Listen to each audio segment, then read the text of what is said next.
Bom, começar me apresentando, eu sou o Valentim, eu sou diretor aqui na For Intelligence da área de Market Understanding Forecast, basicamente a área de inteligência de mercado.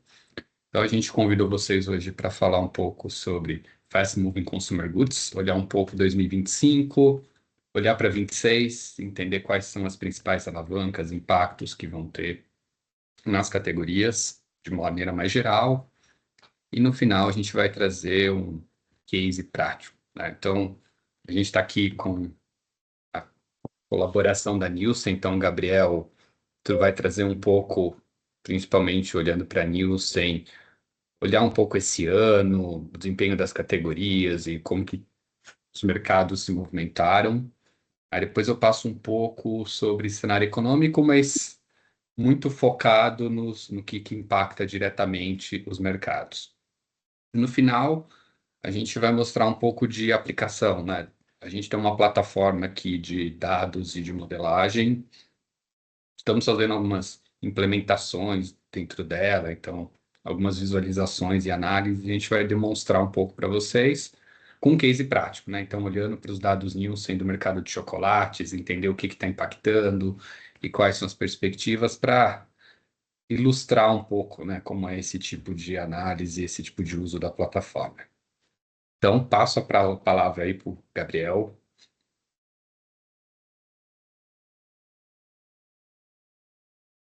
Obrigado, Valentim. Vamos lá, pessoal. Bom, obrigado pelo convite, obrigado pela oportunidade de falar um pouco do que a gente vem acompanhando de 2025 até aqui e de como a partir disso a gente pode construir ideias de como fecharemos o ano e por onde a gente começa 2026.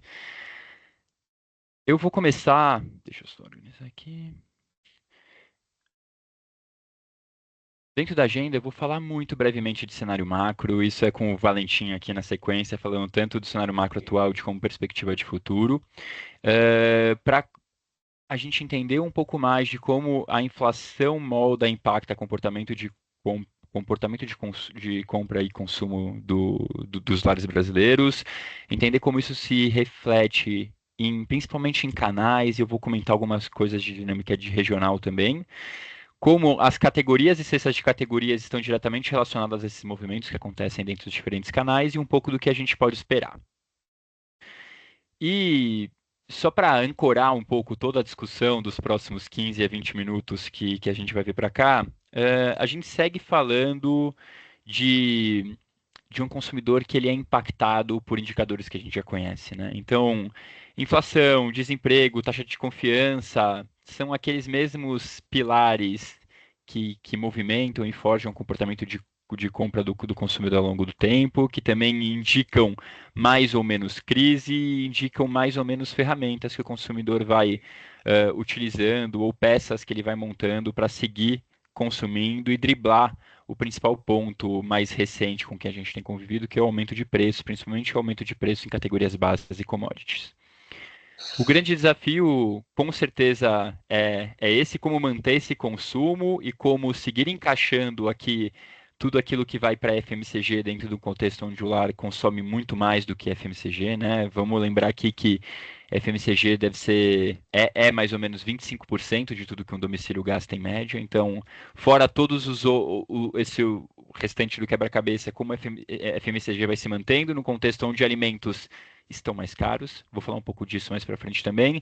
E ele segue consumindo higiene e beleza, limpeza e mesmo outras categorias, como bazar e bebidas, em diferentes níveis, intensidades e maneiras ao longo do tempo, por conta desses impactos que a gente vai comentar na sequência.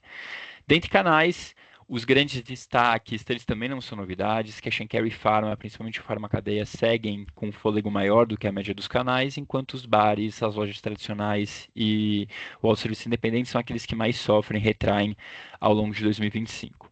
E no fim, a grande complexidade desse consumidor que não tem mais hábitos lineares e se habituou muito a viver em cenários de crise e pressão inflacionária, onde e como ele busca valor, em qual canal lembrando que ele vai em todos os canais, vai em muitos canais, né? Vai em mais 7 canais ao longo do ano, independente do nível socioeconômico. Então ele interage com as categorias nos diferentes canais a depender do que ele precisa naquela ida ao ponto de venda. Então ele é muito complexo. Ele vai achando seus meios e vamos ver como isso reflete no volume até aqui. E para 2026, que a gente também vai falar um pouco mais para frente, acho que a grande diferença é que trataremos de um ano que terão vários momentos de maior intensidade de consumo, né? Então não momentos de sazonalidade mais naturais, mas serão sazonalidades criadas por conta de eventos, feriados, eleição e tudo mais, como veremos na sequência também. Vamos lá. É, Vou pular toda a parte macro, tá? E aqui acho que só é importante a gente falar de inflação.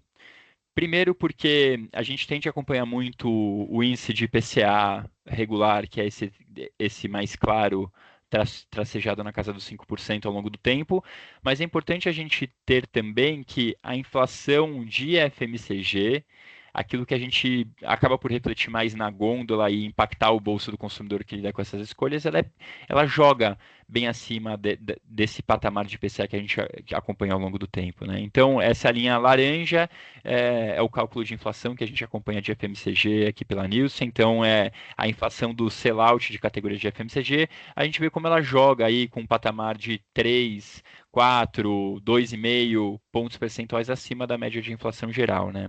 Claro que isso aqui é muito puxado por alimentos e dentro de alimentos, principalmente commodities, esses elementos mais básicos, que vêm reduzindo o preço no curto prazo, mas com uma complicação de que são mais de 25 meses consecutivos de inflação para alimentos, né? Então, desde o final de 2023, preços dos alimentos vêm aumentando, então preços que vão subindo de uma base cada vez mais alta, por mais que haja deflação para algumas categorias nesse curto prazo, ou um repasse menor no curto prazo versus aquilo que a gente vinha acompanhando, a gente segue falando de um consumidor bastante pressionado e acompanhando com a devida preocupação aquele preço que ele sente e vê dentro, presente nas gôndolas. E como isso molda o comportamento de compra do consumidor? Acho que várias coisas que eu também não vou me repetir aqui. Acho que o que vale do que eu comentei como não linearidade, essas várias coisas acontecem ao mesmo tempo, né? Então, não são só embalagens grandes ou pequenas, são grandes e pequenas a depender da categoria e da viagem de compra em específico. Não são só categorias baratas, são baratas e mais caras performando acima da média, é diversidade de canais, é compra de abastecimento junto com aquela compra menor com menor desembolso, tudo isso acontece ao mesmo tempo. Mas dentro de uma preocupação geral, esse consumidor ele segue muito cauteloso, né? Então, por conta dessa pressão inflacionária e esse entendimento do que move a inflação, dos desafios que isso representa, o consumidor, quando perguntado o que ele tem intenção de manter gastos, ele fala bastante sobre entretenimento dentro do lar. Quando fala sobre gastar menos, em contrapartida, né, aparece aqui com 45% alimentação fora do lar e com 43% entretenimento fora do lar e entrega de alimentos, também com os 43%. E sobre gastar mais, acaba por parecer poupança e investimento como o principal tópico, né? Então, de novo, aqui é o reflexo na declaração daquele consumidor cauteloso que tem como consequência um comportamento também que a gente já viu acontecer várias vezes de para fazer aquela conta fechar, despriorizar esse entretenimento fora do lar, alimentação fora do lar e mesmo a própria entrega de alimentos. Como isso reflete dentro de uma dinâmica de canais, principalmente? E aqui o que a gente traz para vocês é a variação de volume na primeira linha aqui do total FMCG no ano acumulado até setembro de 2025 versus o ano anterior, cada um dos canais e a importância de cada um desses canais. Abaixo a gente tem a variação em valor, respectivamente, dentro dessa mesma ordem de total Brasil e cada um dos canais, e a variação de preço. Tá? E aqui sempre como é a referência daquele 5.2 e 5.17 de PCA, que a gente viu há 2 telas atrás. Então, o que a gente vê aqui é o total, pela primeira vez em 2025, dentro dos anos acumulados que a gente vem acompanhando, o total Brasil FMCG ele passa a ser negativo. Na leitura anterior até o fechamento do primeiro semestre de 2025, a gente falava de uma variação positiva em volume para FMCG em 0,5 pontos percentuais, ele passa a ser negativo em 0,4 pontos percentuais, né? A gente vai ver, a desaceleração não é novidade, né? Mas o que acontece aqui quando a gente agrega o terceiro trimestre, que ele passa a ser negativo. Se a gente olha primeiro no volume aqui entre os canais, destacam-se Cash and Carry, mais uma vez, né? Acho que são muitos os trimestres consecutivos onde a gente fala de crescimento de valor e de volume, com crescimento aqui na casa dos 2,6 de volume, quase 12% em valor. Destaca-se também o hipermercado e principalmente o farmacadeia, com crescimento de 6,9%, valor e 11%, com um aumento de preço aqui na casa dos 4,2%, tá? Notem que aqui a gente está falando de preço, mas aqui não é o mesmo cálculo de inflação que a gente viu anteriormente, tá? Aqui também tem um impacto de mix, de quais são as categorias que ganham ou perdem mais importância, os segmentos dessas categorias que acabam por compor essa variação de preço total, tá? Diferente do que a gente viu anteriormente, quando a gente falava da inflação em específico. Falei dos canais que se destacaram positivamente, em contrapartida a gente vê um autosserviço independente, que são aquelas lojas que não são cadeias até 1.000 metros quadrados, com uma retração de quase 4 pontos percentuais, e principalmente bares aqui com uma retração de 5,5 pontos percentuais, que fazem 13, são muito concentrados em poucas categorias, aqui vai ser movimentado basicamente por categorias de bebidas, mas é 13% do FMCG retraindo 5,5% em volume. Acho que vou passar brevemente por cada um desses canais antes de entrar por sexta. O ponto importante a se destacar aqui, tudo que a gente viu de bares ainda não tem nada de reflexo da crise do metanol, que a gente viveu principalmente no estado de São Paulo, né? Teve, acho que, repercussão nacional, mas os casos foram mais falados, encontrados e exprimidos aqui dentro do estado de São Paulo. Então, esse movimento de redução do bar, que por consequência impacta bebidas, ainda não tem nada dessa crise do metanol, mas se a gente traz aqui dados de Emitrix com o sell-through, onde a gente vê qual o percentual de venda do distribuidor para esse estabelecimento comercial de vinhos e destilados, a gente vê nas últimas 8 semanas aqui, a partir de setembro, uma redução ao longo do tempo, tá? E é um pouco mais acelerado aqui nas semanas que vão fechando o, o mês de outubro. Então, no fim do dia, ainda espera-se um impacto negativo no mês de novembro, principalmente mais concentrado no estado de São Paulo para a categoria de bebidas, porque a gente vê desse sell-through que vai do distribuidor ao estabelecimento comercial também uma redução, tá? Um pouco mais leve aqui no Brasil, quase que uma estabilidade nas últimas semanas, mas aí nas semanas que vão fechando o mês de outubro, a gente já vê uma retração importante, reflexo de toda a crise, daquilo que foi falado, e a gente veio acompanhando. Falei um pouco do bar, que é aquele que mais sofre dentro desse contexto, e falar um pouco do cash também. Falar do cash como destaque de canal não é uma novidade, isso é bastante explorado. Muito se falou ao longo do tempo sobre como o Cash crescia por abertura de lojas, mas ele não é um canal que cresce mais apenas por abertura de lojas, ele também cresce por performance. Tanto é que a gente vê uma boa parte do crescimento desse canal vindo por retidos, então de domicílios que já compravam dentro do canal e passam a comprar mais, o que faz muito sentido num contexto onde o canal oferece preço, dentro de toda aquela conversa de pressão inflacionária, impactando principalmente categorias básicas. São categorias fortaleza dentro do canal e um canal reconhecido por entregar preço, ele segue performando bem. E também aqui em amarelo, pensando em interações ou trocas com outros canais, ele é o canal que mais cresce por trocas, basicamente, com todos os outros canais. Por quê? Porque ele também é um canal que ganha muita penetração. Aqui a gente vê a penetração de cada um dos canais nos diferentes níveis socioeconômicos. Então, a gente vê como o cash, que ele já é mais forte numa mesma tendência de crescimento em níveis socioeconômicos médios e altos, como ele também vem se desenvolvendo também no nível socioeconômico baixo, né?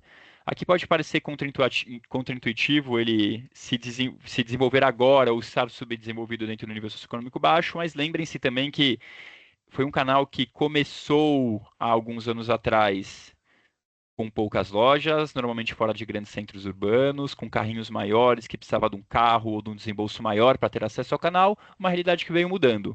Num contexto onde o canal ele é mais conveniente, ele é mais numeroso, ele também acessa mais domicílios, com um sortimento também em comum com todos os outros formatos de autosserviço, e ele segue se desenvolvendo nesse sentido. Outro ponto importante dentro do autosserviço moderno, que a gente viu destaque para o hiper e mesmo para o supermercado grande, é que a gente tem mais da metade das lojas crescendo, Se a gente vê desse crescimento de 8% das lojas em volume, a maior parte disso vem pelo like for like, por performance de fato, então aqui com impacto menor daquilo que a gente está acostumado a ver no cash ou mesmo no farmacadeia de abertura de lojas, e ainda assim uma concentração muito grande desse crescimento em poucas lojas, né? Então são 6% das lojas que fazem 80% desse crescimento em volume. Então aqui é aquele desafio de todos que estão aqui, principalmente da indústria, de acompanhar aquela relação de alcance, o alcance qualitativo através de distribuição ponderada, de o quanto isso faz a diferença e move um ponteiro, principalmente nesse contexto onde o consumidor vai em muitos canais, ele interage com as marcas nesses diferentes canais, então como é chave também esse nível de execução de qualidade e consistência para interagir e atingir o consumidor naquele momento em específico. Claro que falei de cash, vocês já esperam do que acontece muito com alimentos. Falei de bares, muito do que acontece com bebidas, e aqui a gente consegue aterrissar um pouco melhor. Lembrando que aqui é aquele mesmo 0,4, 8, 4 e 10 que a gente viu de total canais, mas agora por cestas, e cada uma das cestas. Então, acho que o ponto principal aqui, 48% desse FMCG está em alimentos, aqui muito de categoria básica, que por serem básicas, tem muito pouca banda de variação volumétrica, é por onde o consumidor inicia o seu processo decisório daquilo que ele vai botar no carrinho ou não, e claro que há um impacto de preço alto, mas ainda assim as decisões vão sendo tomadas e ajustes vão sendo feitos, e muito daquela retração de 5,5 em volume que a gente viu em bares, reflete nessa retração de 2,6% aqui, principalmente na cesta de bebidas. Vale destacar positivamente higiene e beleza, que acelera o crescimento na entrada do último trimestre, assim como limpeza. A diferença entre limpeza e higiene e beleza é que limpeza tem um efeito um pouco mais forte de trade down, com uma variação de preço bem abaixo da média das outras categorias. E enquanto higiene e beleza ela acelera e mantém seu comportamento forte e resiliente, independente do cenário que a gente vem acompanhando ao longo dos anos também. E um pouco dessa desaceleração que eu vim comentando com vocês, aqui a gente pode ter uma visualização bem clara do que acontece, né? A gente fecha um 2024 com um crescimento de 4,6 em volume para o total FMCG, que passa para 1,6 no primeiro trimestre de 2025 versus o primeiro trimestre de 24. Quando a gente coloca o segundo trimestre, um 0,1.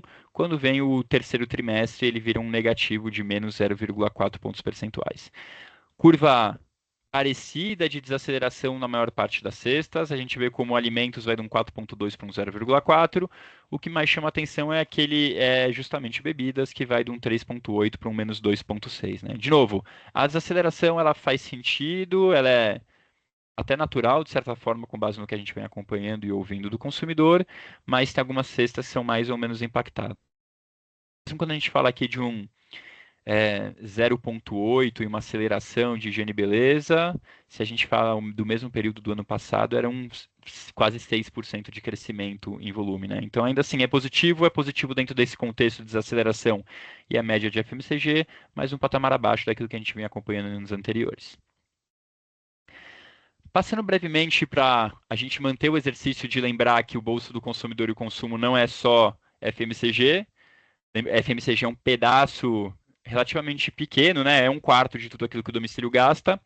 Numa realidade de tech and durables, a gente vê crescimentos, né? Então, há muita pressão inflacionária, é difícil fechar conta para consumir o básico, mas tech and durables cresce. Cresce aqui principalmente em informática e software, porque tem uma dinâmica importante também dos ciclos de compra, né? Então, todos aqueles produtos que foram comprados no período de pandemia entram em 2025 no seu ciclo de recompra.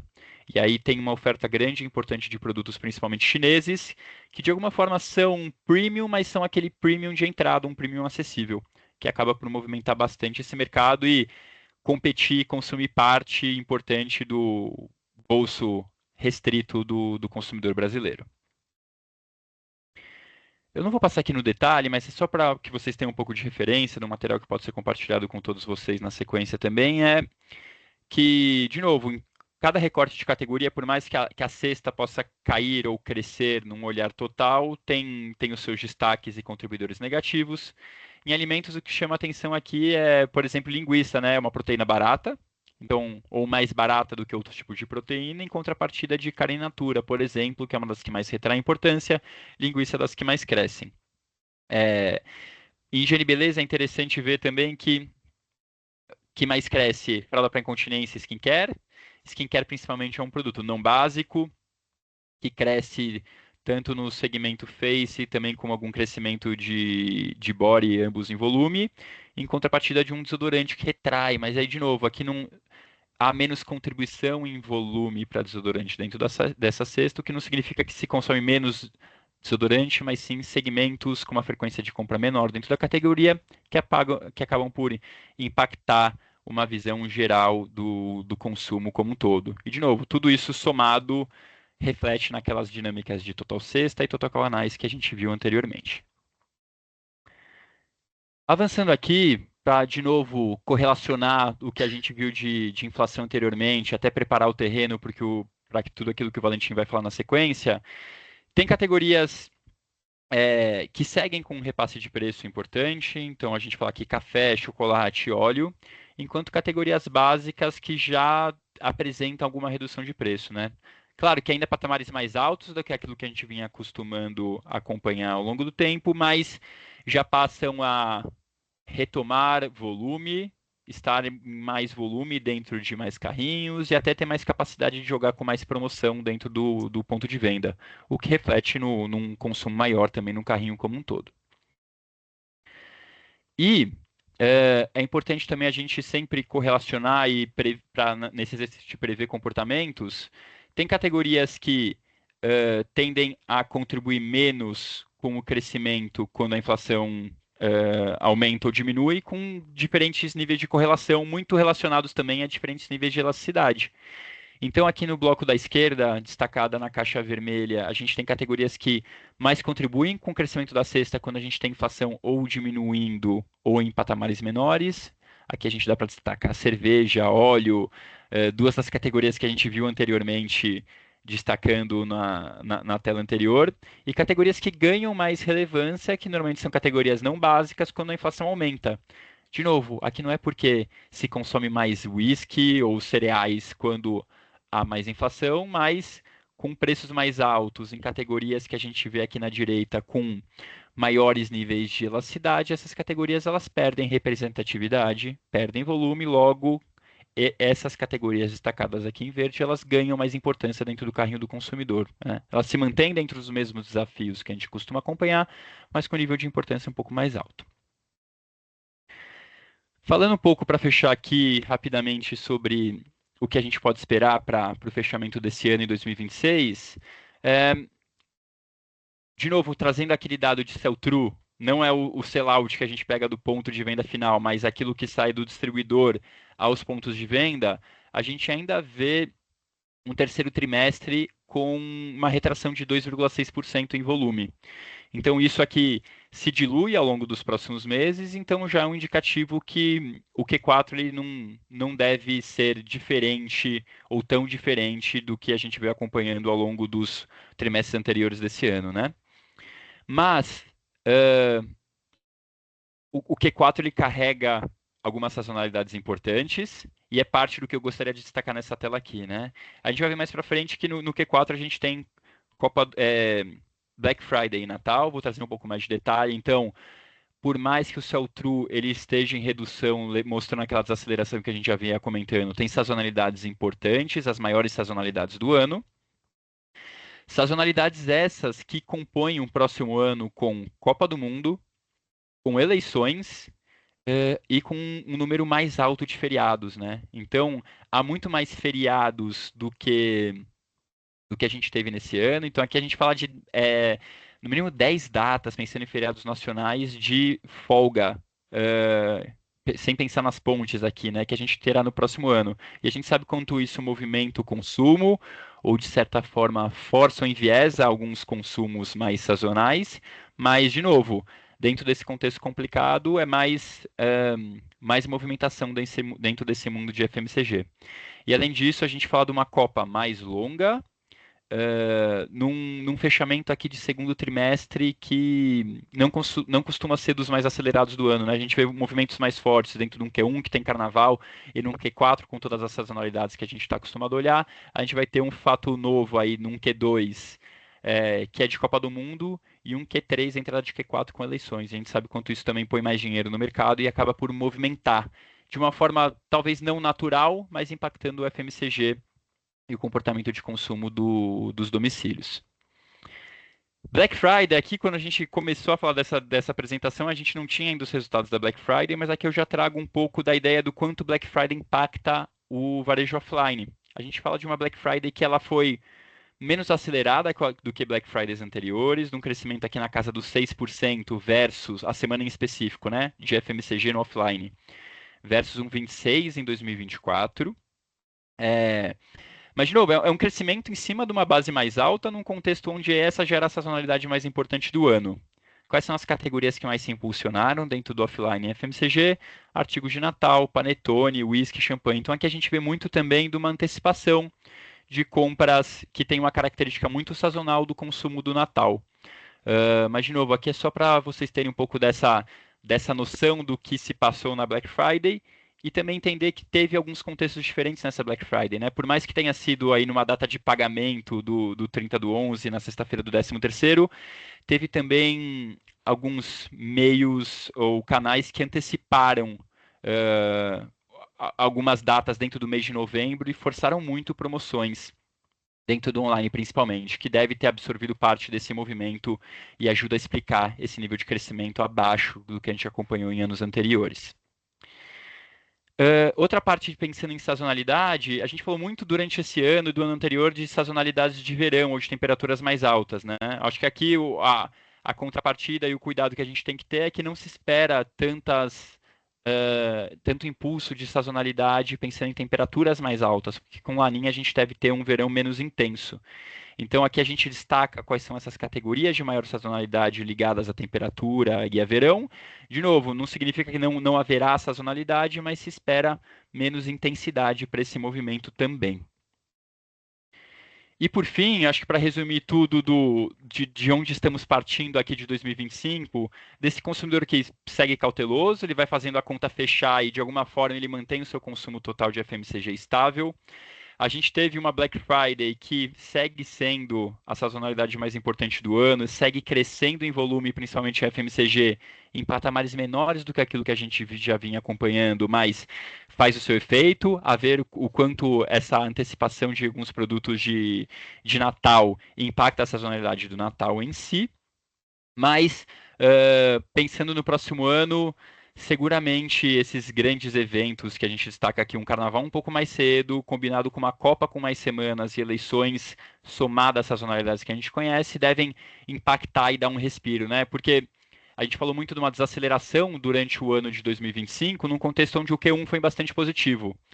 Não há grandes indícios de um Q1 muito positivo para 2026, mas em contrapartida a gente tem muito desses eventos, que por mais que não sejam movimentos naturais desse consumidor que seguirá cauteloso, a gente sabe que impacta e vai movimentar bastante esse mercado de FMCG como um todo. E com isso, de uma maneira bem rápida e direta, fecho aqui um pouco de como estamos e já botar alguns ingredientes que, somados a muito do que o Valentim vai comentar aí de perspectivas de macro, dá para a gente começar a desenhar de uma maneira um pouco melhor, mais precisa, ou com ajuste de premissas no nosso 2026. Obrigado, pessoal.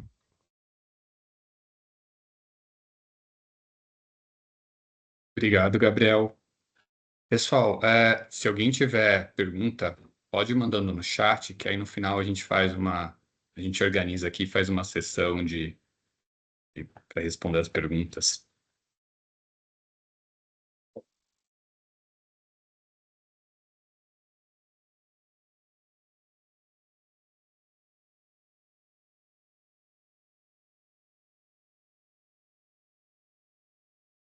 Olhando um pouquinho para frente, né? E a ideia é fazer um resumo bem resumido do cenário macro, mas o que que a gente está enxergando para a economia no ano que vem?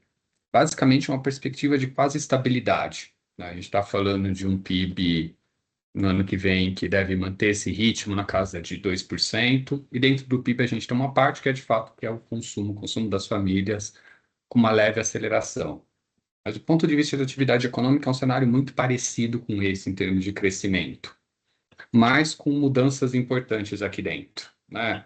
A gente deve ter, ano que vem, um agro que cresce menos, a gente tem um mundo que continua sendo mais desafiador, então as nossas perspectivas para o crescimento mundial, perspectivas das principais economias lá fora, é de desaceleração. Os Estados Unidos tem uma questão de inflação, atividade econômica, China de mercado imobiliário, enfim. Então a gente tem um agro e um mundo que vai ajudar menos a nossa economia. A gente tem a inflação que sofreu uma desaceleração, mas ano versus ano, a gente está falando aí de mais ou menos manter esse ritmo de 4,4%. Então, uma inflação que não desacelera significativamente, não acelera significativamente. Um mercado de trabalho que ele está aqui no mantém, porque a gente já teve uma redução muito forte da taxa de desemprego, né? Então, esse ano a gente fecha aí em 5,9, um patamar muito baixo, não tem muito mais espaço para a gente continuar tendo uma melhora, uma queda na taxa de desemprego, né? Mas ela se mantém num nível baixo. E para compensar um pouco esses pilares aqui que pesam para baixo a atividade econômica, que é o mundo e a parte agrícola, a gente tem duas coisas que tendem a puxar a economia para cima e a compensar. E aí a gente fica nesse cenário. A primeira é a medida de estímulos, né? Ao longo desse ano está sendo aprovada, implementada uma série de medidas que vão impactar bastante o ano que vem, né? Então, no fundo, quase toda eleição, né? Você tem um pacote ali de bondades, um pacote de medidas de estímulo que são feitas, e a gente já começa esse 26 com um pacote bem grande de coisas contratadas, né? Eu vou detalhar depois mais algum deles, mas a gente tem expansão de crédito imobiliário, seja via Minha Casa Minha Vida, seja o crédito normal, crédito para reforma, isenção de R, uma série de medidas ali para a classe mais baixa, novas regras de financiamento. Então, tem muita medidas de estímulo já contratada para o ano que vem que deve acelerar e compensar esses fatores negativos. E o outro fator é a redução da taxa de juros. A nossa expectativa é que ano que vem, né, dado que a inflação já desacelerou, está um pouco mais sob controle, a gente inicia esse ciclo de redução da Selic, né? Então, até agora a gente vê o ciclo de alta, estabilidade no patamar bem alto, a redução da taxa de juros tende a acelerar um pouco a economia. Não tanto o FMCG, mas muito ali a parte de investimento, bens duráveis, outros pedaços do PIB que são sensíveis a isso. Então, esse é o nosso cenário mais geral. E aí, quando a gente olha alguns grupos de setores, esse desempenho é um pouco diferente, né? Então, eu destaquei aqui dentro do PIB a parte de indústria de transformação, ou seja, basicamente onde a maioria de vocês estão, né? São setores industriais, tirando ali a parte administrativa, que é um setor que está com esse ano com uma perspectiva de crescimento bem fraco, 0,7, deve acelerar para 1,2, mas ainda assim um crescimento abaixo ali do que a gente está vendo para o PIB, né? E dentro dessa produção aqui, dentro dessa indústria, quando a gente olha um pouco essa composição da produção industrial, de como está o setor industrial, a gente até conversando com o que o Gabriel falou, né? Quando a gente pega lá consumo de bens duráveis, então a gente está falando eletroeletrônicos, carros, enfim, eles estão com um desempenho bem melhor, até acima do PIB. Quando a gente olha o setor aqui, que seria um pouquinho mais próximo do Fast Moving Consumer Goods, que é bens de consumo semiduráveis e não duráveis, de fato, para esse ano a perspectiva é de uma retração também na produção industrial desses setores, com uma recuperação bastante parcial no ano que vem. E olhando um pouquinho aqui para indicadores, a gente trouxe dois, a PMC, que é basicamente a vendas do varejo físico, e a PMS, que é o setor de serviços, tá? A gente tem perspectivas aí de estabilidade. Vale ressaltar que a perspectiva para vendas do varejo também é crescimento abaixo do PIB. E aí, esse é um pouco o panorama geral, né? Quando a gente pensa especificamente nesse grupo de produtos, no Fast Moving Consumer Goods, tem alguns tópicos aqui que a gente vai passar que são coisas que certamente estão impactando e vão impactar a 26, né? São quase denominadores comuns aqui a todas essas categorias, seja cesta de alimentos, bebidas, higiene e beleza, limpeza, todas elas são impactadas por algum desses blocos. Começando pelo primeiro, que é o dado de renda e emprego. Acho que um ponto muito importante, sempre que a gente faz os trabalhos aqui de inteligência de mercado, a gente dificilmente usa PIB dentro das nossas análises e projeções, porque o PIB ele tem muita coisa lá, né? Ele tem muita coisa que não necessariamente vira consumo. Então a gente constrói aqui um indicador, a gente chama de renda, né? O que é renda? O que de fato tem para ser gasto, né? O que tem para virar consumo. Então a expectativa é que essa renda chegue no nível aí de quase 2.500 por pessoa mês no ano que vem. E o que compõe a renda, né? O que compõe as fontes de dinheiro a serem gastos? Boa parte disso é trabalho, 74%. Trabalho é basicamente a massa de salários, né? Então, o efeito de emprego, o efeito de salários, ele está aqui. A renda no Brasil tem uma parcela bem grande que vem de aposentadorias, INSS. E aí a gente tem os pedacinhos que são os benefícios, né? A gente tem aqui o Bolsa Família, que dá quase 3% da massa de renda. A gente tem FGTS, PIS. E tem uma série de outras transferências que a gente até agregou aqui, BPC, Auxílio Gás, Seguro-Desemprego, que são os componentes de transferência de renda dentro da nossa massa de renda. Então, isso é o que compõe um pouco o bolo de dinheiro que tem para ser gasto, tá? Quando a gente olha um pouco para frente, começando aqui por essa parte maior, né, a parte de renda que vem do mercado de trabalho, a gente tem uma perspectiva que ela desacelere. Aqui a curva rosa é o crescimento dessa massa de renda e aí a gente decompõe, né? A renda, isso aqui pode crescer porque os salários estão aumentando acima da inflação ou porque tem mais gente trabalhando, que é o efeito população ocupada. A nossa perspectiva é que essa renda desacelere, né? Essa renda de salários de mais ou menos 5,6 para 4. Boa parte disso é por conta do efeito de população ocupada, né? Eu comentei com você, a gente está numa taxa de desemprego muito baixa, não tem tanto mais espaço, não tem tanto mais gente para ser absorvida e trabalhar, né? Os salários continuam ainda com uma perspectiva de crescer acima da inflação, mas essa desaceleração aqui da população ocupada, por a gente já estar chegando num patamar de desemprego muito baixo, limita um pouco o crescimento da renda do trabalho, né? E um processo que está acontecendo de maneira bem acelerada desde 2024, acelerou bastante em 2025, é a formalização, né? Parte desse melhor aqui do rendimento tem a ver com um aumento na taxa de formalização. A gente vê aqui que era 60%, só ano passado aumentou quase 2 pontos percentuais. E aí, a hora que o trabalhador ele sai do informal para o formal, você tende a ter um incremento ali de rendimento. E essa é uma tendência importante que a gente vê acontecendo desde 24 e 25 e que deve se manter em 2026. E por mais que a gente veja que a renda do trabalho, de fato, que vem ali da massa de salário e emprego, vai desacelerar, quando a gente olha o bolo todo da renda, né, quando a gente olha todo esse montante, a perspectiva é de um crescimento em 26 muito similar a 2025. A gente está falando aí de um crescimento da massa de renda, dessa renda já expandida, somando tudo na casa dos 4,3. Então, em termos de renda, nada que vai acelerar muito, nada que vai desacelerar muito. Porém, dentro dessa renda também tem coisas que vão impactar diferente esse mix e que vão impactar diferente as categorias, né? Por um lado, a gente tem algumas coisas que vão puxar bastante que vão liberar a renda disponível, principalmente para as classes mais baixas. Então, a gente tem já contratado para o ano que vem uma expansão no auxílio gás.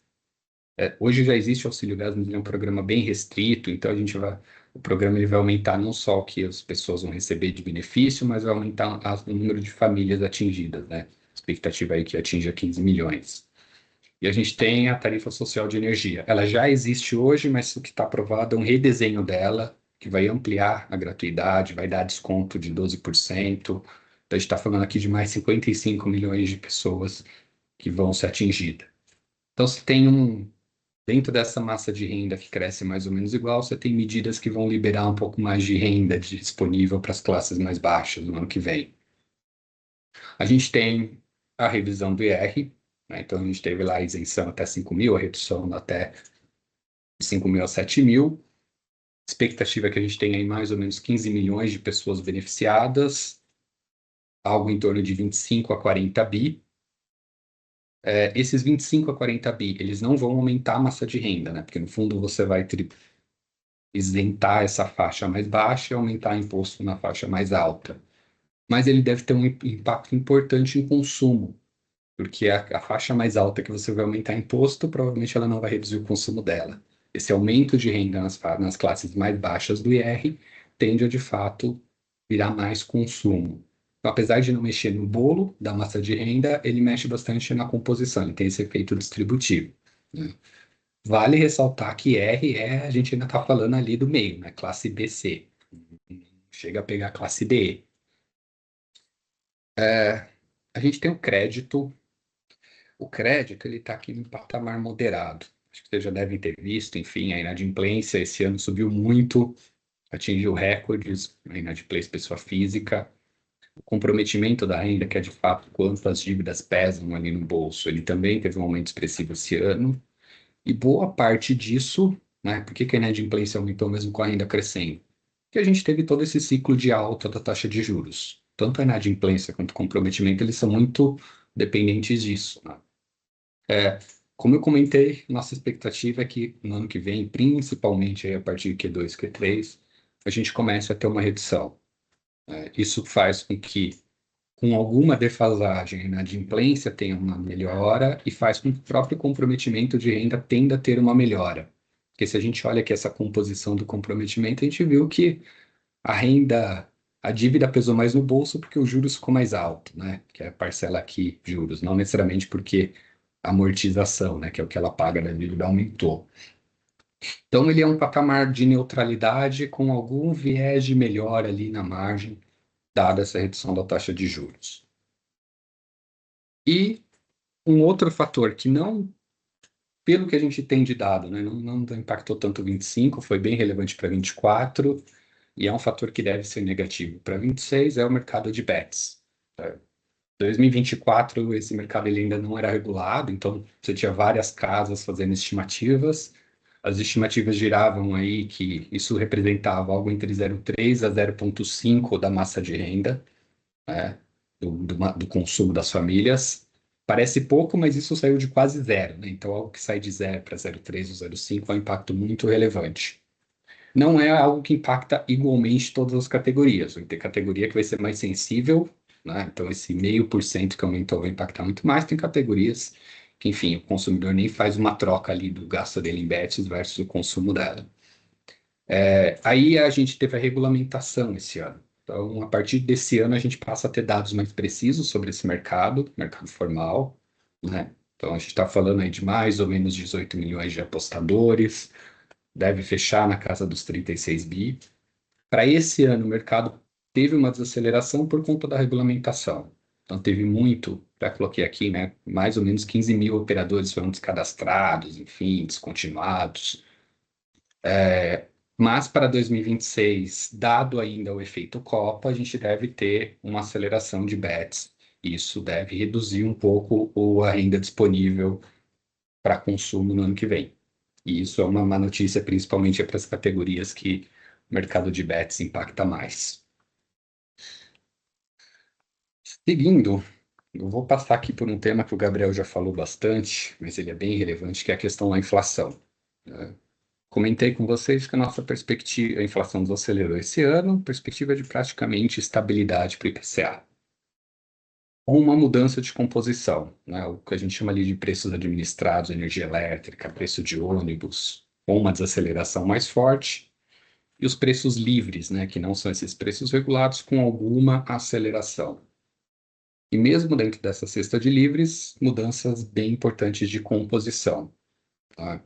E aí o highlight aqui é preço de alimentos, que foi um dos fatores bem negativos esse ano e que a gente tem uma previsão de, não só uma previsão, né? Os dados realizados já apontam isso, mas uma previsão para o ano que vem de uma forte desaceleração.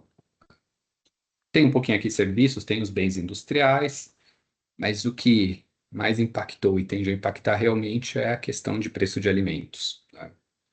E aí isso ajuda até a gente entender muitos mercados ao longo de 2025, né? Porque a sensibilidade do mercado à renda e a alimentos é diferente. Então, bens que são menos essenciais, na hora que o preço de alimento aumenta, eles vão ser muito mais impactados. Então, por mais que a renda do consumidor estivesse crescendo a 4, o preço de alimentos estava crescendo muito acima. A gente teve essa alta de preço de alimentos que começou ali no final de 2024 e quase todo o 2025 a gente conviveu com o preço de alimentos variando bem acima da inflação. Tá? Então, provavelmente quase todos os mercados de vocês viram um reflexo disso, né? Essa desaceleração aqui bem forte. E o que a gente vê nos dados recentes e a nossa previsão é que isso deve desacelerar bem. Né? Então, a gente já teve nos últimos dados divulgados uma desaceleração forte em preço de alimentos. Perspectiva que isso continue, a gente conviva aí pelo menos os 3 primeiros trimestres do ano que vem com inflação de alimentos abaixo da inflação geral. Então, a gente está falando de um alívio, tá? Quando a gente olha simplesmente ali renda versus inflação de alimento, apesar da renda estar andando de lado, alimentos vai estar mais barato e sobra um pouquinho mais de dinheiro no bolso do consumidor. Tá? Algum crescimento ali mais no final do que 4. Tá? A composição é bem diferente, né? Enfim, mas você teve, acho que vale só ressaltar, né? Muitos dos produtos que tiveram choques muito fortes, né? Então, legumes, café, ovos, eles estão devolvendo essas altas, né? Alimentação fora do domicílio, a perspectiva é de manutenção. Então, até o que o Gabriel mostrou lá, a intenção, por exemplo, de alimentação fora, que a ideia é reduzir. Por quê? Porque, de fato, os preços estão aumentando muito e para esse grupo, especificamente dentro de alimentos, a perspectiva é de manutenção. Né? E carnes, né, a parte de proteínas, tende a ter um choque de preço. Tá? Então, apesar da nossa perspectiva de ser de uma inflação de alimentos mais suave no ano que vem, com algum espaço, quando a gente olha grupo a grupo, pode ser diferente, né? Então, certamente aí a parte de bebidas, tudo que é muito sensível à parte de fora do domicílio, vai continuar sendo negativamente impactado. Né? Tudo que está mais ligado aqui a produtos mais básicos tende de fato a refletir essa melhora. Né? A parte de proteínas lá, todos os FMCGs que de alguma maneira estão ligados ao ciclo de proteínas vão tender a ter repasses de preço. Tá? Mas a tendência geral é esse alívio na inflação de alimentos para 2026. Classes sociais, né? Aqui a gente tem um pouco a pizza de classe social no Brasil. Então a gente tem a classe D, a C aqui a gente quebra pelo tamanho dela, né? Então essa é a renda média de cada classe. Aqui a notícia também é positiva, tá? A gente observou desde 2024, isso deve se mantendo em 25 e 26, uma redução na classe D. Então, parte desses auxílios, transferências e programas e parte da melhora do mercado de trabalho faz com que, de fato, a gente continue tendo aquela migração da classe D para as classes superiores. E a classe C estável praticamente, né? Um patamar mais alto, um aumento mais expressivo da classe B. Né? Classe B tem bastante funcionalismo público e setor funcionários públicos estão com uma expectativa de reajuste mais forte, isso deve melhorar um pouco aqui. E a classe A estável nesse patamar de 4,4. Então, a dinâmica de classe tende também a ser favorável para 2026, muito parecido com o que a gente viu aí ao longo de 25. E só ressaltando que as dinâmicas regionais são bem diferentes, né? Então, vou passar aqui um pouquinho mais rápido, mas depois ficar no material.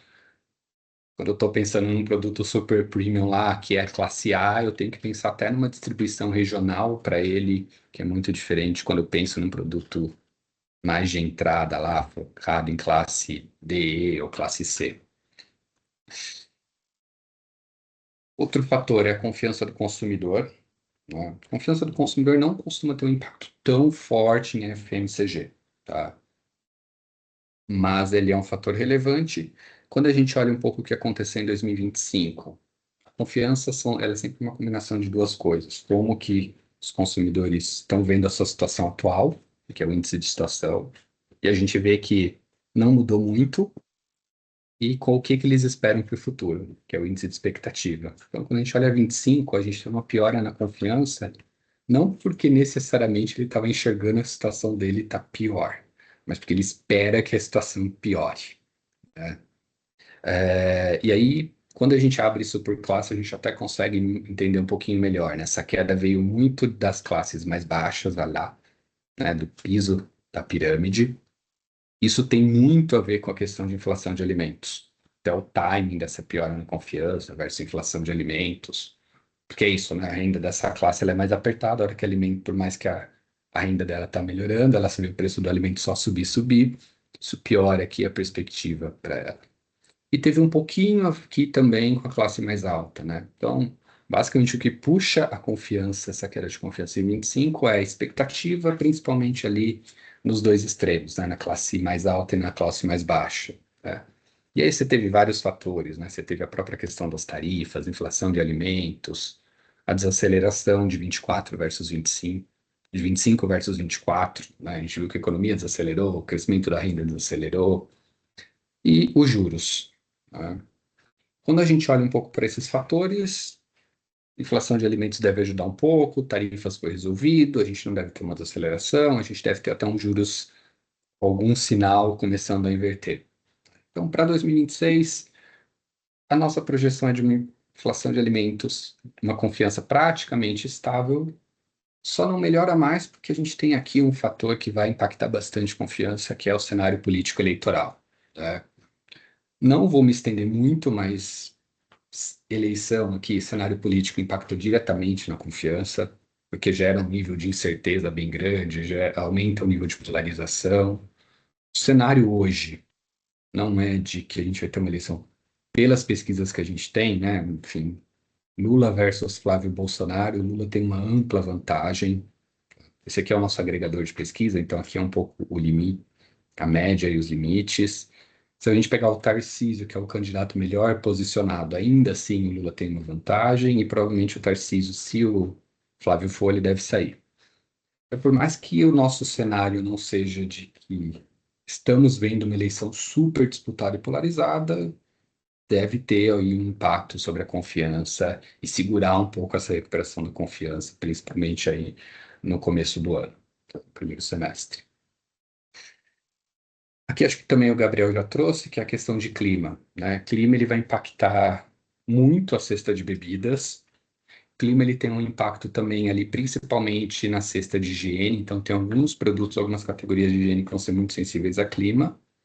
E ele tem impactos diferenciados dentro da categoria de alimento, né? Então você tem categorias, como que a gente vai falar de chocolate, que ela é positivamente impactada, né, por essa redução do clima. É, e a gente teve basicamente 23, 24, a gente teve temperaturas muito altas, a gente teve ao longo desse ano quase que uma normalização, né? Então, principalmente ali, começa no Q2, o Q3 e o Q4, reduções de temperatura muito fortes, oscilações muito bruscas de temperatura, né?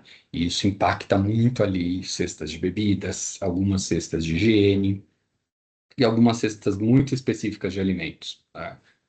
O que a gente está vendo de perspectiva é um cenário de mais neutralidade, bem em linha também com o que o Gabriel colocou.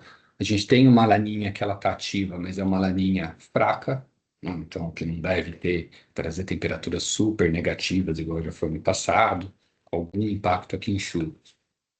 Então, o cenário de temperatura é um cenário que vai ter menos oscilação, né? Um cenário um pouquinho mais neutro, ela não deve ter esses impactos bruscos que teve ao longo desse ano.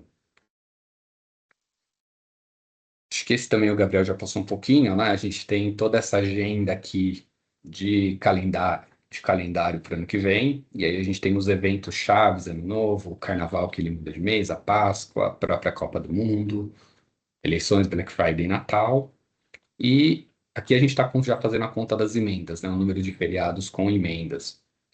Então a gente deve ter alguma mudança de sazonalidade também, por conta desses eventos. Copa do Mundo não costuma impactar mais ali a parte de duráveis, costuma ter algum impacto em categorias muito específicas de alimentos e bebidas, tá? E acabam se beneficiando por isso, por mais confraternização, mais o caso. É, eleições, né? Então até aqui deve ter lá uma piora via confiança, no fundo, dado esse cenário de incerteza, e Black Friday. E Além desses fatores genéricos, a gente vai ter as coisas específicas, né? Aí é mais difícil a gente trazer um pouco, a gente tem a questão de preços. O Gabriel já trouxe um pouquinho, mas a dinâmica de preços em 2025 ela foi muito diferente, né? Você teve categorias repassando muito preço, categorias que não conseguiram repassar preço. A tendência geral, macro, que a gente está vendo é um aumento de custo. O IPA lá, que é a inflação dos preços ao atacado, tende a acelerar. A gente está vendo alguma pressão em algumas commodities chaves ali, metálicas, algumas commodities agrícolas. O câmbio esse ano ajudou, ele não deve ajudar no que vem. Então, em linhas gerais, deve-se ter uma pressão de custo, mas isso varia muito de categoria para categoria. E tendências específicas de cada categoria, né? A gente tem saudabilidade e premiumização, que é bem difundido, várias categorias estão sendo impactadas por isso. A gente tem os níveis de promoção. Em 2025 a gente teve uma acentuação aí de pack promocional, investimento de redução de preço.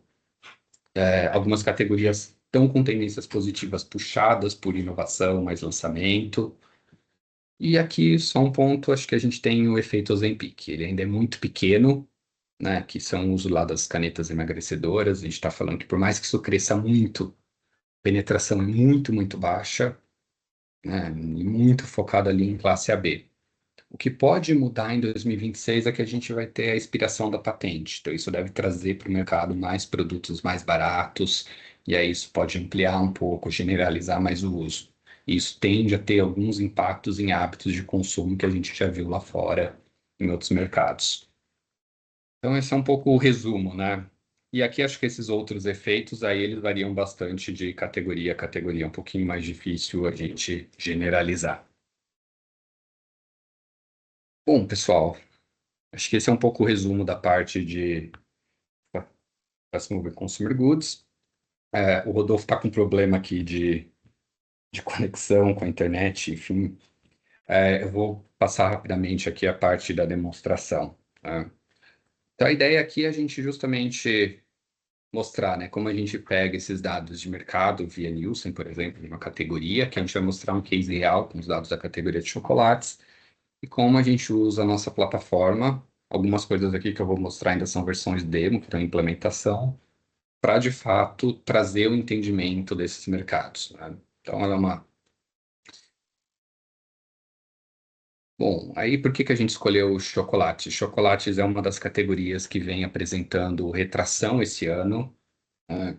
É uma categoria que foi muito impactada pela questão do preço, e aí, principalmente preço do cacau, enfim, preços internacionais impactaram e geraram uma pressão muito forte de preço.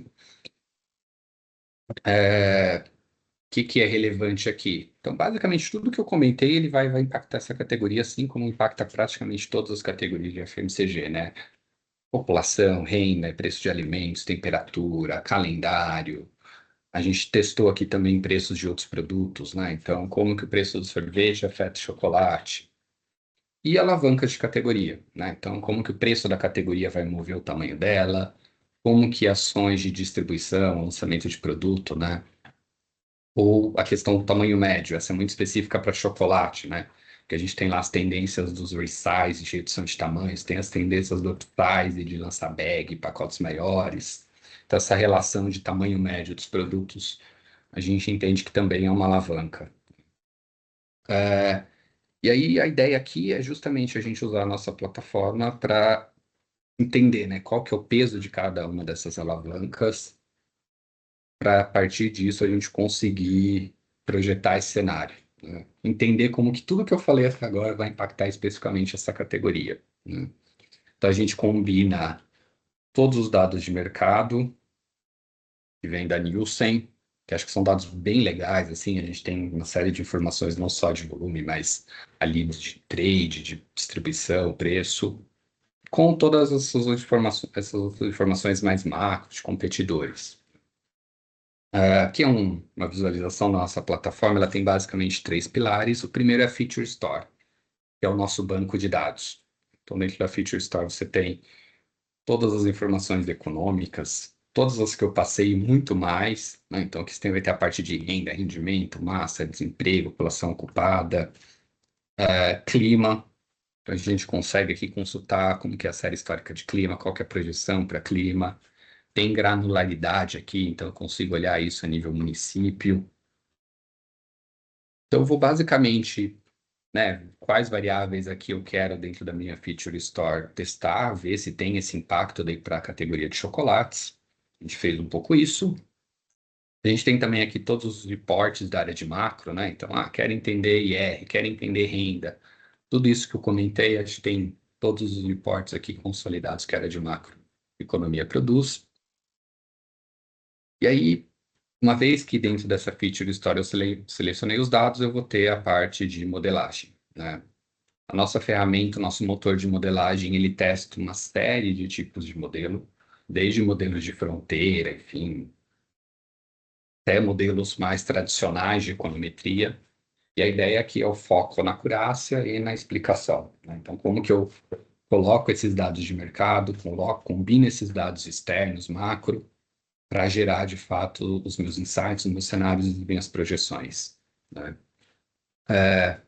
Bom, aí aqui é só uma ilustração, né? Eu vou fazer um modelo de série temporal, né? Eu quero entender esse desempenho histórico. E aqui já é um resultado do modelo, né? Então, quando a gente pensa na categoria de chocolates, a gente tem as elasticidades, né? População é 1 para 1. Então, se crescer 1% população, o mercado de chocolate cresce 1. Basicamente é o demográfico. A gente tem a renda, né? Então, a sensibilidade à renda dessa categoria é 0,57. Cada 1% daquela massa de renda aumenta, a categoria vai crescer 0,6. Tá? Se a gente tiver, só para vocês terem uma ideia, né? Se a gente estivesse falando de categorias mais básicas, a gente teria elasticidade de renda muito, muito mais baixa, né?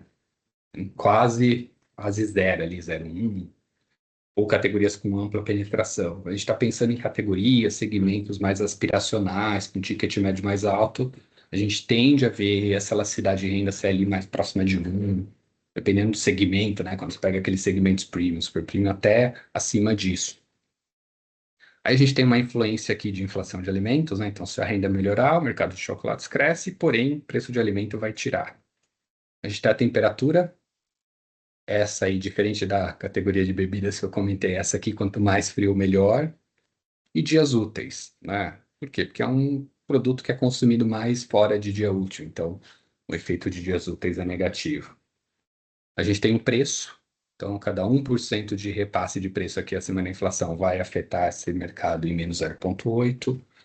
A gente tem aqui uma variável que é a soma das distribuições, né? Então, estou pegando aqui, seja melhora das distribuições dos SKUs, ou seja, lançamentos de SKU.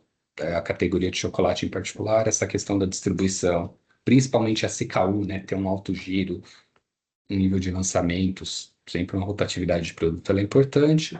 Tamanho médio e o efeito aqui dos outros preços, né? Então, se fica mais caro o sorvete, se aumenta o preço do sorvete, isso vai ajudar. Se aumenta o preço de doce, isso vai ajudar a categoria. E aí aqui eu tenho então esses parâmetros, né, que vão me dar essa sensibilidade. Eu tenho aqui também a visualização do que aconteceu, né? Então, qual foi a variação da renda, qual foi a variação da temperatura, quanto que variou o preço de chocolate. Então, a gente teve aqui, em 2025, um aumento de preço 10% versus a inflação. A distribuição, né, aumentou 6%, enfim. E aí eu consigo ter a visão dos impactos, né? Então, essa categoria em 2025, a gente está projetando uma retração de 2,7, muito puxada por esse repasse muito forte de preços, né? Atrelado aí a uma pressão de custo. Por que que a categoria não caiu mais? Porque você teve, de fato, uma aceleração em distribuição e número de SKUs. A renda cresceu, mas parte dessa renda foi comida aí por um aumento de preço de alimentos. E a temperatura foi um fator positivo. Aí para 2026, a nossa perspectiva, né, dado todo esse contexto que eu falei, é uma renda que vai se manter mais ou menos igual, inflação de alimentos que para de atrapalhar, temperatura que não vai ter tanta oscilação, o preço, a princípio, né, o que a gente está vendo é uma perspectiva de desaceleração de preço, principalmente por conta do preço do cacau, então esse fator negativo tenderia a desacelerar. E mesmo que a categoria não acelere muito a distribuição, a gente estaria vendo aí um crescimento de 2%, né? Então, alguma reversão da queda. E, de novo, acho que aqui é interessante para mostrar, porque é isso, né? Cada mercado de FMG, cada mercado ele vai ter uma sensibilidade à renda, Tem mercados que às vezes o preço de alimentos vai impactar mais até do que a renda, o líquido aqui chega a ser zero, negativo. E aí a gente fez algumas simulações, né? Enfim, acho que essa é uma vantagem aqui também a gente construir e fazer esses cenários, né? Então, o nosso cenário base aqui é de um preço que ainda vai ser quase zero a zero, né? Pode ser que, de fato, a gente tenha outra perspectiva para o preço e a gente consegue simular. Então, de fato, se a gente mantiver esse efeito de preço, alguma alta, a gente pode ter uma retração. E acho que aqui é interessante também, a gente fez uma simulação, tá? Então, e a gente consegue simular as ações de trade, né? Então, mesmo que a categoria repasse preço, se ela conseguir manter esse ritmo de investimento de trade, né? Seja SKU, seja aumento de distribuição, você consegue quase que offsetar ali o aumento de preço e ter uma premissa de estabilidade. Gente, acho que é isso. Aqui acho que é só um resuminho dos principais takeaways para a categoria de chocolate. Mas como a gente já está em cima, vou encerrar. E aí acho que a gente pode. Ver se tem perguntas aqui. Boa tarde, pessoal. Tim, tem algumas perguntas, sim. Eu acho que a primeira tem bastante a ver aí com a questão de expectativas de cupom. O Fernando Sampaio está aqui com a gente, né? Acho que ele pode ajudar a gente com essa resposta, né? Fernanda, a gente recebeu da Carolina uma pergunta querendo saber sobre as expectativas para as reuniões do Copom e Fed. Hoje, os impactos de curto prazo, caso as expectativas se confirmem. Perfeito. Bem, só me apresentar rapidamente, eu sou diretor de Data and Research, a gente chama de DNR, antigamente chamávamos de macroeconomia e dados. A expectativa para essa reunião de hoje, do FED, e da semana que vem, se eu não me engano, do Copom, as decisões não parece haver dúvida do que se fará. No caso do Banco Central americano, cortar 0,25 ponto percentual. No caso do Banco Central brasileiro, não mexer na taxa. Toda a preocupação está em torno da comunicação que será feita ao anunciar as decisões. Então, no caso dos Estados Unidos, a dúvida é quantos cortes da taxa de juros básica, da Fed Funds Rate, haverá no ano que vem. O mercado acha que haverá tipo 3 ou até mais, e o Banco Central americano, na nossa avaliação, provavelmente vai tentar botar um pouquinho de água nessa fervura, porque os dados de inflação não são tão bons assim, os dados de mercado de trabalho não são tão ruins assim. Então, a reação do mercado não será tanto a decisão, será a comunicação. Então, se realmente o Banco Central americano tiver um discurso um pouquinho mais cauteloso de que não está tão disposto a cortar tão depressa os juros, talvez o dólar dê uma fortalecida no mercado internacional. No caso do Copom, a dúvida é se o Banco Central vai sinalizar que, como muita gente avalia, em janeiro já começa a cortar a taxa de juros, ou se vai ser menos, vai dar uma sinalização menos clara, ou seja, se ele vai deixar uma impressão que talvez ele ainda deixe para março, embora a situação venha melhorando, a inflação baixando, embora ainda alguns itens, sobretudo serviços, muito acima da meta, e a própria inflação cheia deve fechar o ano batendo na trave, no limite superior da meta, né? Então, o impacto da decisão do Copom será em função da sua comunicação, não tanto da decisão em si, que não há quem espere um corte agora, nenhuma elevação, né? Vai ficar parado. Se vem a expectativa de um corte mais para frente, não em janeiro e sim em março, talvez isso possa ser um segundo fator, junto com a decisão americana, caso seja, não vamos cortar tanto assim, para dar uma recuperadinha no valor do real, né, que perdeu bastante valor nos últimos dias, sobretudo em função de incerteza política. Essa é a nossa avaliação. Vou passar aqui para a próxima pergunta, do Diego Martins Oliveira, né? Ele falou sobre bets, o fenômeno que tem sido intensificado é o crescimento das apostas esportivas, principalmente as bets, algo que você já conseguiria modelar e entender o impacto nas categorias de FMCG. Parcialmente, tá? Pets eu mostrei ali, até 2024 esse mercado não é regulado, então a gente não tem exatamente um dado, a gente tem as estimativas sobre quanto é esse tamanho, e elas variam bastante, né? Eu comentei ali que as estimativas giram em torno de 0,3 a 0,5, mas no fundo a gente está falando de uma diferença de quase 100% entre a menor e a maior. A gente começou de fato a ter dados sobre esse mercado para a gente acompanhar a partir desse ano com a regulamentação. E ao que tudo indica, este ano em particular, o mercado de bets ele ficou ou estável ou teve um crescimento muito menor que o de 24 por esse tema da regulamentação, né? Então, 2025 é quase um ponto fora da curva, porque você teve a regulamentação e isso de fato tira um monte de player do mercado, muda um pouco a dinâmica. Mas sim, para 2026, até pelo efeito Copa e pela tendência que isso vem tendo, isso deve acelerar de novo. Como que a gente tem medido o impacto disso dentro dos trabalhos de M que a gente faz para diferentes categorias? A gente usa proxies, enfim, dados de busca na internet, alguns dados que a gente constrói para conseguir de fato modelar e medir esse impacto.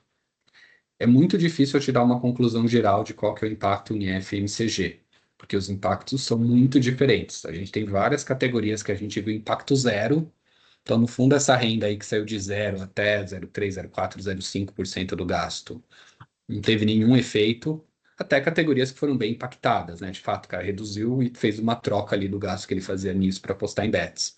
Então, de fato, para responder qual que é o impacto, tem que olhar realmente, fazer uma análise categoria a categoria, porque ele varia bastante. Então, é,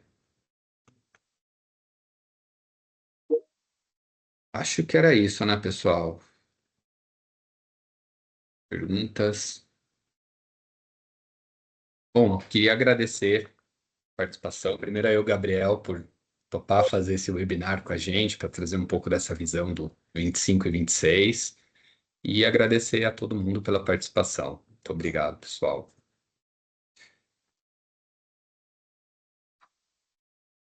Bom dia para vocês.